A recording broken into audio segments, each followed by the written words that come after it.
This video will discuss chapter 10.6, special right triangles. So we're going to talk about two types of special right triangles. And the first one is essentially an isosceles right triangle where these two legs are congruent. And so it's a 45, 45, 90 right triangle. And in the 45, 45, 90 right triangle, the two shorter legs have ratios of 1, whereas the hypotenuse has a ratio of the square root of 2.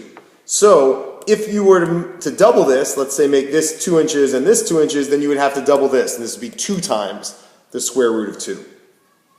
Okay, and so this is one of those formulas that I'm going to have you write down, and we're going to practice using this in class. And the same thing would be for the 30, 60, 90 right triangle.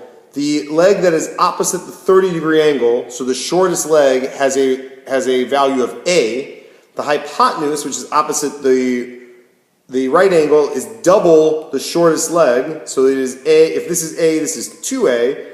And then the leg that is opposite the 60 degree, so this is the middle leg, is A times the square root of 3. So for example, if you were to make this the number 5, this would become 10, because 2 times 5, and this would become 5 times the square root of 3. So let's practice putting this to use. So the first one we're going to use is this top one. So keep in mind, this is going to be 1, 1, square root of 2. So when you look at this triangle, which is a 90, 45, 45, or I guess a 45, 45, 90, this is 3 and this is 3, which means that instead of this being 1, 1, and the square root of 2, we're going to triple everything, right? So this is, to get from here to here, I multiply by 3. To get from here to here, I multiply by 3, which means to get from here to here, I would need to multiply by 3. So this becomes 3 times the square root of 2. And you don't necessarily have to put a dot in there, right? The square root of 2 kind of works almost as a variable, and you just write the 3 next to the square root of 2, and we know that we are taking the square root of 2 and then multiplying it times 3. So order of operations tells us we would need to do that first. Okay, and so remember that whatever number we put here, we would then multiply to there to find the x. Now, we'll practice using some of those in class. Let's talk about what happens now in the 30, 60, 90. So we're going to use this bottom triangle. So in the 30, 60, 90, the shortest leg, because it's opposite the 30 degree, is 4 centimeters, which means I know that the leg opposite the hypotenuse is going to be double 4 centimeters, so this is going to be 8 centimeters, right? Because if this is A, this is 2A, and so this is going to be A times 3, and since A is 4, this would need to be 4 times the square root of 3.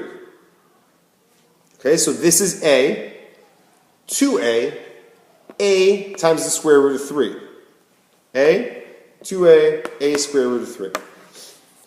Alright, so a couple things to remember with this. One is that a lot of times people mistake this and this. So remember that we are talking about different numbers. This is square root of 2. This is A times the square root of 3. Keep in mind that these two legs are always, since this is isosceles, these two have to be identical. Okay, so whatever number is in front here, so if this is a 8, then this is an 8, then this would be 8 times the square root of 2.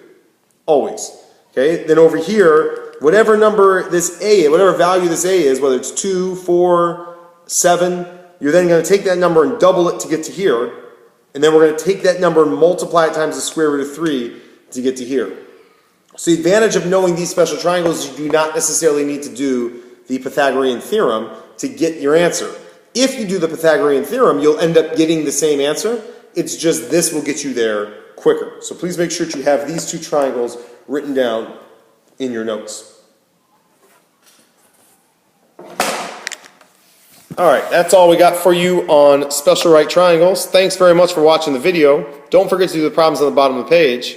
See you in class.